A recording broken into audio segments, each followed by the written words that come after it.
हमारे समाज के अंदर नए विचारों को जानने, सुनने, समझने और जीवन में उतारने की एक आकांक्षा पैदा हुई है। लेकिन आपने बहुत सारे विचार सुने, मैं भी उसमें कुछ जोड़ना चाहता हूं। सबसे पहले उन प्रतिभाओं को बधाई देता हूं जिनको यहां पर सम्मानित किया गया है। ये आपकी सफलताओं की शुरुआत है, अभी आपको बहुत आगे जाना है। क्योंकि मुझसे अपेक्षा की गई है कि मैं आपको कुछ सामाजिक उद्बोधन, जिससे ये प्रतिभाएं और आगे जाएं, उस दिशा में कुछ बात करूं और कुछ समाज नीति की बात करूं। मित्रों, जिन लोगों को यहां पे सम्मानित किया गया है, उससे निश्चित तौर पर आने वाली पीढ़ियों को एक प्रेरणा मिलती है कि देखिए, अगर हम कुछ अच्छा करेंगे, अच्छा प्रदर्शन करेंगे, तो हमको सम्मानित किया जाएगा। इस लिहाज से इस तरह के कार्यक्रम निश्चित तौर पर एक सार्थक हस्तक्षेप करते हैं हमारे जीवन में, हमारे समाज में। जो सम्मानित हो चुके हैं, जिन्होंने कोई सफलता पाई है, उनसे कहना चाहता हूं कि अभी आपको रुकना नहीं है। आपके आगे बाधाएं बहुत आएंगी। जिन्होंने 10वीं 12वीं पास की है, उन्हें तो अभी बहुत आगे जाना है, लेकिन जिनका किसी जॉब में सिलेक्शन हुआ है, उनको अपने काम के माध्यम से ये साबित करना है कि वो किसी से पीछे नहीं है। जब आप किसी ऐसे सामाजिक समुदाय से आते हो, ऐसी श्रेणी से आते हो जो एक विशेष श्रेणी है, तो हमेशा आपकी प्रतिभा पर सवाल उठाया जाएगा। आपको बाकी तबकों से अच्छा काम करना है। आप पढ़ाई के क्षेत्र में हैं, आप जॉब के क्षेत्र में हैं, जो भी आप जीवन में करते हैं, उसमें आपको बाकी समाजों के विद्यार्थियों से, कर्मचारियों से ज्यादा अच्छा करना है, ईमानदारी से काम करना है। और मुझे बड़ा गर्व है कि पूरे देश में आदिवासी प्रशासनिक अधिकारियों और आदिवासी कर्मचारियों को हमेशा ईमानदार और मेहनतकश माना जाता है। मुझे आशा है कि आप उसी बात को आगे बढ़ाएंगे। मैं विद्यार्थियों से एक बात कहना चाहता हूं।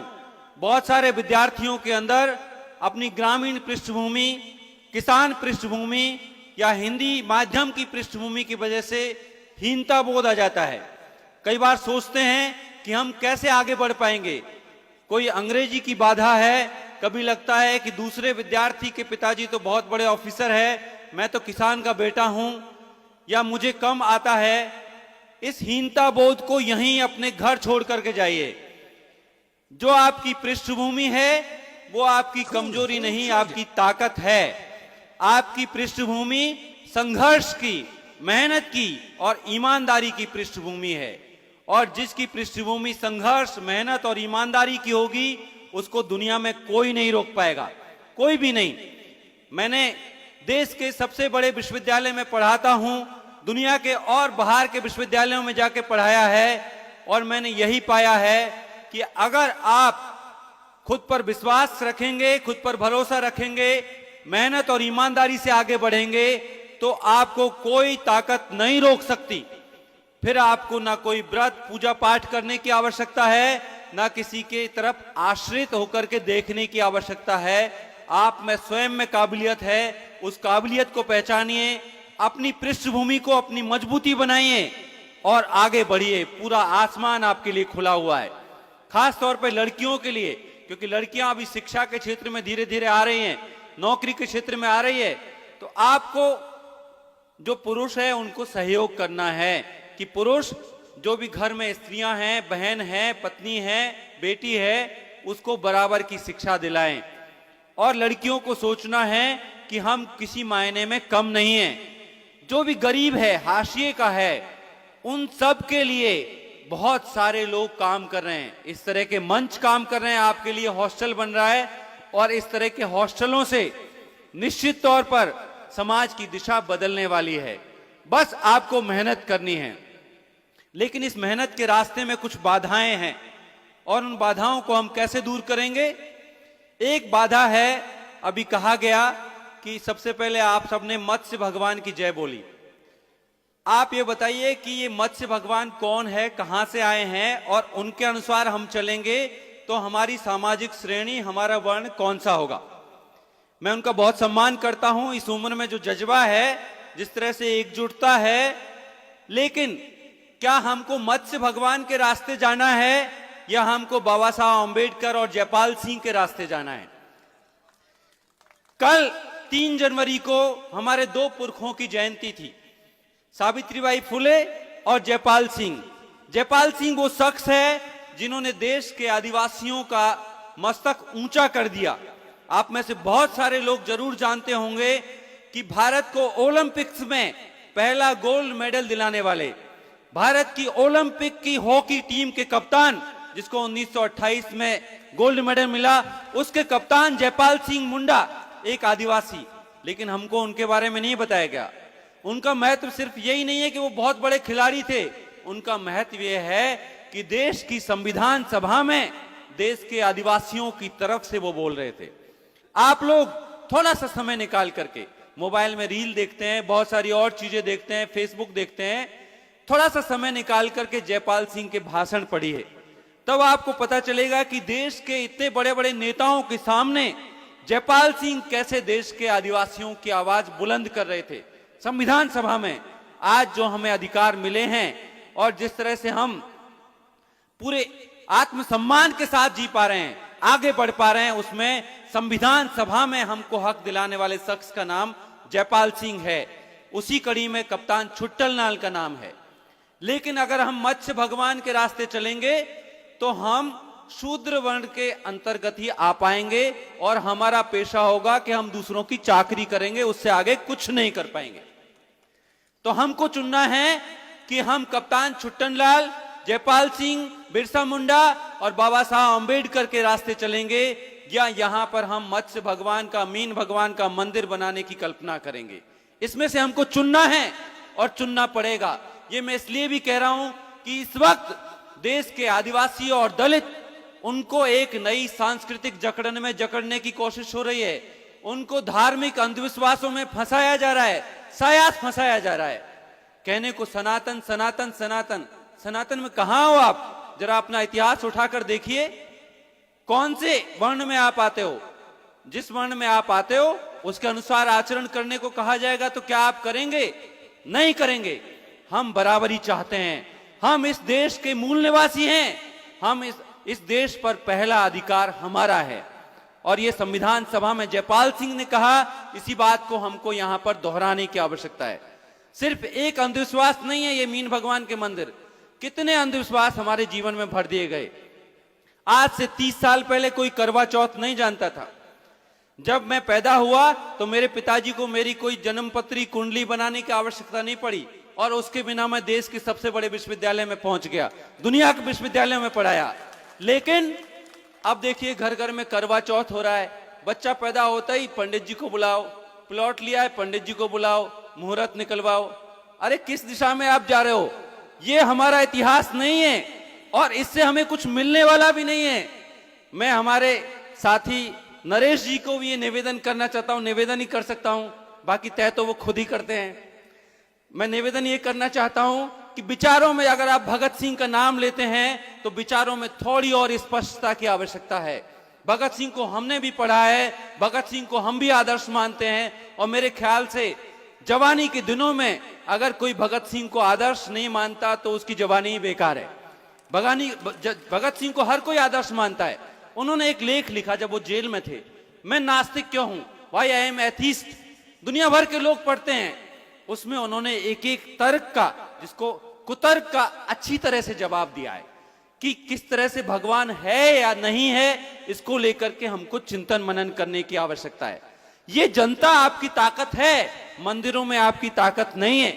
मैं ये नहीं कह रहा कि आप सबको साथ में लेकर मत चलिए, सबको साथ में लेके सभी जातियों को, धर्मों को साथ में रखिए, लेकिन आपकी ताकत ये लोग हैं जो आपके साथ खड़े हुए हैं, दिन रात खड़े हुए हैं। ये प्यार, ये सम्मान, ये स्नेह हर किसी को नहीं मिलता।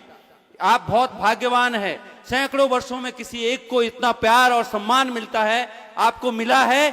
इसी ताकत के साथ आगे बढ़िए, हम सब आपके साथ हैं, लेकिन विचारों में एक स्पष्टता लाइए। क्योंकि बहुत डर लगता है जब कोई संशय होता है, तो फिर जब आप विधानसभा जाएंगे बहुत सारे मामलों में आपको फैसले लेने पड़ेंगे, आदिवासियों के बारे में, दलितों के बारे में। तब हम चाहते हैं कि आप मजबूती के साथ आदिवासी दर्शन, हमारे पुरखों के साथ खड़े हों, बाबा साहब अम्बेडकर और जयपाल सिंह और कप्तान छुट्टनलाल की विरासत के साथ खड़े हों और हमें आप पर गर्व हो। हम नेशनल मीडिया में आपको डिफेंड करें कि ये हमारा भाई नरेश है और ये हमारा नेता है, ये जनता की आवाज है, जनता की आत्मा है, जनता का प्यार और विश्वास है इसके साथ में। वो स्पष्टता की आवश्यकता है और वो हम सबको लानी है। इसलिए धार्मिक अंधविश्वासों से बचें, इससे किसी का भला नहीं होगा। आप कार्य कारण संबंध को समझिए। जिन घरों का भला हुआ है, जो आगे बढ़े हैं, वो कोई देवी देवता से नहीं बढ़े हैं। उन घरों के बच्चों ने पढ़ाई की है और हमारे पुरखों ने हमें संविधान में विशेष प्रावधान कराए, उससे हमारी जिंदगी बदली है। वरना मंदिरों में तो ढोकते रहो आप, हजारों साल तक कुछ नहीं होने वाला। दूसरा, एक बात की और स्पष्टता की आवश्यकता है कि हमारे, देखिए, जब आप राजनीति में होते हैं, समाज नीति में होते हैं, तो आपको तय करना पड़ता है कौन लोग आपके साथ है। जिन हथियारों का आप उपयोग करते हैं, उन वो हथियार कैसे होने चाहिए। जब कोई नेता बाहुबल, धनबल और मीडिया बल से अगर विधानसभा और संसद में पहुंचेगा, तो फिर वो उन्हीं के लिए काम करेगा। आप जानते हैं कि अरावली खतरे में है। आप जानते हैं कि तरह तरह के जो ये बांध है, हमारा डूंगरी बांध और बहुत सारी परियोजनाएं, इससे आम लोग खतरे में हैं। इन परियोजनाओं से नेताओं को क्या फायदा होगा? नेताओं को ये फायदा है कि उनके उद्योगपति मित्रों को वो फायदा पहुंचाना चाहते हैं। क्यों पहुंचाना चाहते हैं? क्योंकि चुनाव में उनसे पैसा लिया है। चुनाव लड़ने के लिए पैसा चाहिए, पैसा उद्योगपति देते हैं, तो उनको अरावली सौंप दो, उनको डूंगरी बांध सौंप दो, गांव उजड़े तो उजड़े। इसलिए राजनीति में और समाज नीति में होने पर हमको ध्यान रखना है कि क्या हम पारंपरिक किस्म की राजनीति कर रहे हैं, यानी धनबल, बाहुबल और मीडिया बल से, या हम जनबल से और समाज बल से आगे बढ़ रहे हैं। हमको जनबल से आगे बढ़ना है, हमको इस बाहुबल को हराना है। इसलिए जो हमारी तरफ देखे, आजकल जो हमारा पूरा इलाका है, बहुत सारे युवा हैं जिनको नशे की लत लग गई है, जिनको गैम्बलिंग की लत लग गई है। गेम खेलते हैं और हजारों लाखों रुपए हार जाते हैं, पूरा घर बर्बाद कर देते हैं। और नशे की लत लग गई है, वो ड्रग्स के लिए किसी का खून भी करने को तैयार है। इनके लिए हमारे पास में क्या योजना है? क्या आपकी समाज नीति में, आपकी राजनीति में इनके लिए योजना है, या ये सिर्फ भीड़ है? मेरे ख्याल से हमको इनके बारे में सोचने की आवश्यकता है। जो आप हॉस्टल बना रहे हैं, निश्चित तौर पर हॉस्टल बनेगा और सही मार्गदर्शन मिलेगा, तो वो सब लोग जो नशे की लत में है उसको छोड़ करके, जो गैम्बलिंग की लत में है उसको छोड़ करके और इन हॉस्टलों में आकर के पढ़ेंगे। और हमारे भामाशाहों का मैं धन्यवाद अदा करता हूं कि उन्होंने हॉस्टलों के लिए अपने जीवन की कमाई दान की। तो इससे क्या होगा? इससे गरीब बच्चे आएंगे और वो गलत दिशा में जाने से बचेंगे। वो गलत दिशा में इसलिए जा रहे हैं कि आवश्यकताएं बढ़ गई हैं, आकांक्षाएं बढ़ गई हैं, लेकिन उनकी पूर्ति नहीं हो रही। उनकी पूर्ति, क्योंकि सबको सरकारी नौकरी मिल नहीं सकती। तो हमको ये भी सोचना है कि अब हमको प्राइवेट सेक्टर की दिशा में जाना है। और मैं नरेश जी से और रामनारायण जी से निवेदन करता हूं, आप राजनीति में सक्रिय हैं, तो आप प्राइवेट सेक्टर में रिजर्वेशन के लिए मुद्दा उठाइए। क्योंकि अब हमारे समाज को, आप देखिए, सरकारें, चाहे राज्य सरकार हो, केंद्र सरकार हो, हर जगह ठेका की प्रथा आ गई है। अब कॉन्ट्रैक्ट पे लोग लिए जा रहे हैं। धीरे धीरे हमारे आरक्षण को खत्म करने की कोशिश की जा रही है। जिन भाइयों ने अपने अपने व्यवसाय शुरू कर दिए, बहुत अच्छा किया है, लेकिन हर कोई व्यवसाय नहीं कर सकता। आदिवासियों के खून में व्यवसाय नहीं है, बहुत सरल सीधे लोग हैं। इसलिए हमको निजी क्षेत्र में आरक्षण चाहिए। और ऐसे बड़े मंचों के माध्यम से अगर हम आह्वान करेंगे, तो प्राइवेट सेक्टर में हम रिजर्वेशन के अधिकार को लेकर रहेंगे। और ये इसलिए हमारा अधिकार है कि जितनी भी प्राइवेट संस्थाएं हैं, वो संस्थाएं सरकार से सस्ती जमीनें और बहुत सारे सस्ते ऋण के आधार पर बनी हुई है। इसलिए उन संस्थाओं पे हमारा भी बराबर का अधिकार है और उन संस्थाओं में SC ST OBC का भी उतना ही अधिकार है। उन संस्थाओं में हमारा दखल होना चाहिए और हमारे नेता इस मांग को उठाएं। पूरा समाज आपके साथ खड़ा होगा, मेरा पूरा विश्वास है। इन बातों पर विचार करें, जो बातें अच्छी लगे उनको जीवन में अपनाएं। बहुत बहुत धन्यवाद।